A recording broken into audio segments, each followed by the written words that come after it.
대구 함지산에서 발생한 산불을 잡기 위해 진화 작업이 계속되고 있는데요. 밤새 계속된 산불로 주민 660여 명이 여전히 대피 중인 상황입니다. 불길을 절반 넘게 잡은 상황이지만 건조한 날씨와 강한 바람 탓에 안심할 수 없는 상황인데요. 백승주 한국열린사이버대 소방방재안전학과 교수와 관련 내용 자세히 짚어보겠습니다. 안녕하십니까? 어서 오십시오. 네. 예. 교수님, 대구 함지산에서 발생한 산불이 밤사이 진화 작업이 계속이 됐습니다. 지금 이제 오전 8시 기준으로 진화율이 82%에 달하고 있다고 들었는데요. 현재 지금 어떤 상황인지부터 먼저 짚어주시죠. 네, 어제 오후에 2시에 화재가 발생을 하고 그리고 대응 3단계가 이제 6시에 발령이 되면서 예. 아직까지 유지가 되고 있는데요. 예.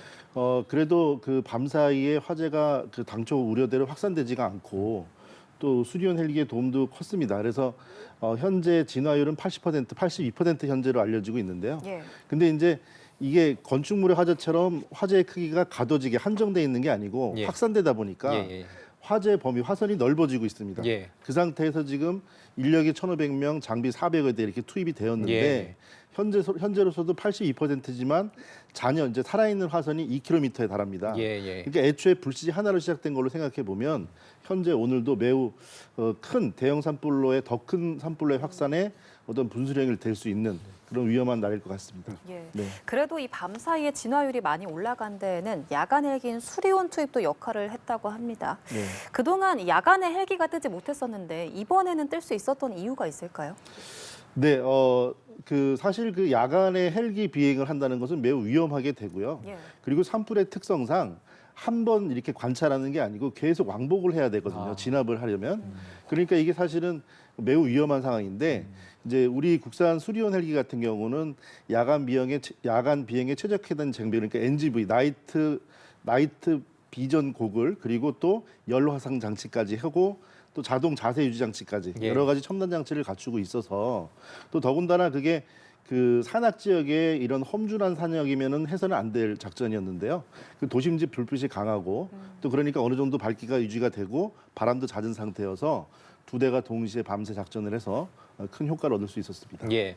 동이 트자마자 이제 산불 현장에 진화 헬기가 막 50여 대가 이제 투입이 됐는데 네. 사실 이제 기상 조건이 가장 중요하지 않습니까? 그렇습니다. 이 바람이 좀 잦아든 상황이긴 한데 여전히 이제 산불의 불티가 이제 계속 이렇게 날아다니는 비화 현상이 여전히 좀 우려가 되는데요. 어떻게 네. 좀 해결해야 될까요? 지금 현재 함지산 화재도 그렇습니다. 그러니까 서쪽에서 동쪽으로 불어오는 서풍, 북서풍 그 상황에서 서쪽 그 비탈에서 발생했던 화재가 능선을 넘고 함지산을 넘고 조야동을 다시 넘어서 그러니까 이 주거 지역은 이 골짜기에 위치한 계곡이나 주거 지역 도로 같은 것들은 땅바닥을 타고 하는 지표화 화재 확산에서는 큰 저지선 역할을 합니다. 예. 왜냐하면 이제 안 탈 것들이 딱 막혀 있으니까. 예. 그런데 이제 이게 바람이 부는 상황에서는 이게 능선에서 중턱에서 능선으로 이렇게 옮겨 붙게 되거든요. 예. 지금 우리 함지산 화재 같은 경우도 화재 확산 지도를 보게 되면 중간중간 징검다리처럼 뛰어넘어간 모습을 볼 수 있어요. 그래서 비와 영향이 많이 커서 이런 대형 산불이 지금 벌써 영향구역이 260헥타르 얘기를 하거든요. 그러니까 우리가 대형 산불 기준을 100헥타르로 봅니다. 그러니까 매우 대형 산불인 상황에서는 특히 더 기상에 도움이 필요합니다. 예. 어제 발생 당시 상황을 보면 산불이 주택과 빌라 등 이 주거단지 바로 코앞까지 밀고 내려오면서 네. 주민 대피가 급하게 시작이 됐습니다. 네. 이렇게 좀 대피를 급하게 해야 할 때 안전하게 대피하기 위해서 우리가 숙지해둬야 할 행동 같은 게 있을까요? 네, 이 사실은 사전 대피가 가장 중요한데요. 우리가 이제 재난 상황에서는 3조라고 합니다. 자조, 상조, 공조 이렇게 얘기하는데 대형 재난이 맞닥뜨렸을 때 구조 구급을 요청을 하면 뭐 관공서 119 대원분들이 오실 수가 없어요. 예. 워낙에 동시에 했기 때문에. 그렇죠, 예. 그러니까 자조라는 거는 재난을 맞닥뜨렸을 때는 자기 자신의 안위를 챙겨라. 그리고 자기가 안전했을 때 상대방을 챙기는 상조. 그다음에 공권력의 도움을 기다려라 이렇게 되는데요. 이렇게 극악의 상황까지 하지 않는 방법은 바로 사전 대피입니다. 이 산불 같은 경우는 당장 폭발물처럼 터지는 게 아니고 타서 올라오게 되잖아요. 그러니까 사실은 정부에서도 혼란을 방지하는 목적도 당연히 크기 때문에 너무 먼 지역에서는 대피를 사전 대피 조치를 안 합니다. 예. 그러니까 이런 경우에는 특히 노약자분들, 이 지역에서는요 노약자 그리고 남의 도움이 없이는 대피가 어려운 분들을 사전에 챙기고 지역에서는 비상 연락망을 갖춰가지고 설사 그냥 어디 잠깐 다녀오신다고 생각하시면 되는 거니까요. 그래서 미리 사전 대피하시는 게 많이 중요합니다. 예. 비가 사실 많이 내려줘야 되는데 대구 지역엔 이번 주 목요일에 이제 비가 네. 예정이 돼 있습니다. 상당히 건조한 날씨가 우려되는 상황인데요. 완전 진화까지는 이제 물론 뭐 다 예측이겠습니다만 네. 어느 정도 기간이 좀 걸릴 걸로 예측하십니까? 네, 그 목요일 오후에 비 예보가 다행히 있는데 그거는 이제 호조건이 되겠고요. 지금 현재로서 악조건은 그 해당 대구 지역이 그제부터 그 특보 중에 경보, 건조 경보 상태였었고요. 예. 그리고 지금 해당 위치가 우리가 이제 저런 산불이 도심지로 내려왔을 때 인명피해가 많이 우려가 되는데 예. 대구 북구면은 대구 광역시 내부잖아요. 그래서 남쪽에는 바로 금호강이 붙어서 흐르고 있어서 대구 남쪽으로는 어느 정도 안전하다 이렇게 볼 수가 안전하죠. 안전한 예. 상태인데 지금은 이렇게 서에서 동으로 바람이 부니까 동쪽으로 지금 2km 정도 수평으로 확산을 했고요. 그리고 또 그 산자락이 그 우리가 이제 지난달 21일 날 산청 지역 산불이 그랬는데요. 예. 지리산자락으로 화재가 많이 확산됐을 때 그 전에 약 3일 동안 시간이 있었던 게 바람의 방향이 반대였어요. 근데 하지만 불은 높은 곳으로 올라가는 특성이 있거든요. 지금 함지산자락이 그 조야동을 건너가서 수평으로 2km 그리고 북쪽으로 2km가 확산됐는데요. 오늘 밤부터 바람의 방향이 약하기는 하지만 그 남풍을 얘기하면 남에서 북쪽으로 밀어올리는 방향을 불게 됩니다. 그러니까 현재 일기예보상 밤 9시부터 바람이 남쪽에서 북쪽으로 밀어올린다면 지금 북쪽에 위치한 칠곡 지역 그리고 자칫하면은 803 국립공원 구역까지 산자락이 열려 있습니다. 예. 그러니까 오늘은 아까 말씀드린 지역과 도로가 저지선이 된다고 했는데요. 예. 대구 지역 외곽순환 고속도로가 있어요. 예. 그게 함지산의 산불을 칠곡 저지를. 이후에 예. 그 803까지 막을 수 있는 저지선 역할이 될 텐데 예.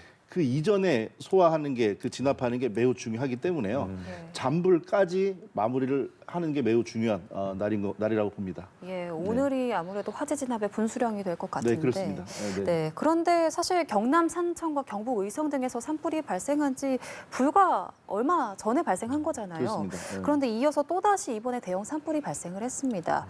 이번 산불은 특히나 도심 주변에서 발생한 산불이라서 더 우려되는 상황인데 이번 이 대구 산불이 입산 통제 구역에서 발화가 됐다는 설명이 나오거든요. 네. 이 부분은 어떻게 봐야 할까요? 그렇죠.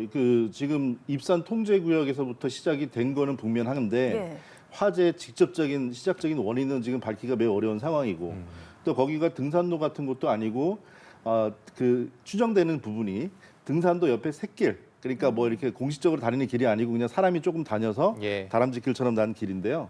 그러니까 그런 부분에서 발화가 됐다고 하면 어쨌든 도심지에 있는 낮은 산지이기 때문에 이게 어떤 인적 에러, 인간적인 과오에 의한 화재라고 보는 것이 확률적으로는 맞겠지만 이렇게 원인을 규명할 때는 그냥 이거는 미상이라고 두지 예. 이거를 인적 오류라고 단정하지는 않거든요. 예. 그렇긴 하지만 좀 그렇게 보는 확률은 높을 것 같습니다. 예. 그러면 혹시 자연 발화의 가능성은 있을까요? 물론 가능성은 여러 가지를 열어두고 수사를 합니다. 조사를 하겠지만 사실은 많이 높은 확률이 아니기 때문에 네, 그러니까 미상으로 된 원인도 예. 사실은 만약에 명확히 100% 밝혀진다면 전체 퍼센테이지의 비율과 비슷하지 않겠습니까? 그러니까 자연 발화의 원인도 되겠지만 그럴 확률은 매우 낮다 예. 말씀드립니다. 그렇군요. 사실 이 산불 사고가 나지 않도록 당국에서 계속해서 경고를 하고 있는 상황이었습니다. 네. 근데 그럼에도 불구하고 산불이 이어지는 건 물론 이제 기상 탓도 있겠지만요. 네. 분명 주의해야 할 부분이 있을 것 같거든요. 네. 어떤 점들을 좀 주의해야 할까요? 그렇습니다. 일단은 실화에 대한 부분, 입산자 실화 그리고 뭐 성묘객, 담뱃불, 그다음에 주변에 용접, 여러 가지 지금 인적 에러 때문에 화재가 발생하잖아요. 예. 그래서 직접적인 원인으로는 60% 이상, 실제로 80% 정도가 인적 에러로 봅니다. 예. 그렇기 때문에 당연히 지금 현재 같은 5월 중순까지 산불 위험 기간이 되고요. 이런 기간 중에서는 흡연, 취사 당연히 금지하시고 사소한 불티, 성냥, 라이터 금지하셔야 되겠고요. 이거는 간단한 계도 정도가 아니고 매우 심각한 상황입니다. 그리고 덧붙여드릴 부분은 화재가 발생했을 때 화재 발생 위치를 정확히 빨리 알려주시는 게 중요해요. 산불은 골든타임을 1시간으로 보거든요. 1시간이요? 예. 네, 어마어마하게 빠른 속도로 넓은 면적으로 퍼져나가기 때문에 화선이 커지잖아요. 그러니까 우리가 한 거리가 커지면은 원의 둘레는 2파 6배씩 커집니다. 그러니까 예. 매우 급격하게 커지기 때문에 발견하는 즉시 신고해 주시기를 당부드립니다. 예, 알겠습니다. 화재 진압 상황도 계속해서 살펴봐야겠고요. 또 건조한 날씨에 강풍이 이어지고 있는 만큼 다른 지역에서도 화재 발생하지 않도록 주의해 주시는 게 필요하겠습니다. 지금까지 한국열린사이버대 소방방재안전학과 백승주 교수와 함께했습니다. 교수님 고맙습니다. 고맙습니다. 감사합니다.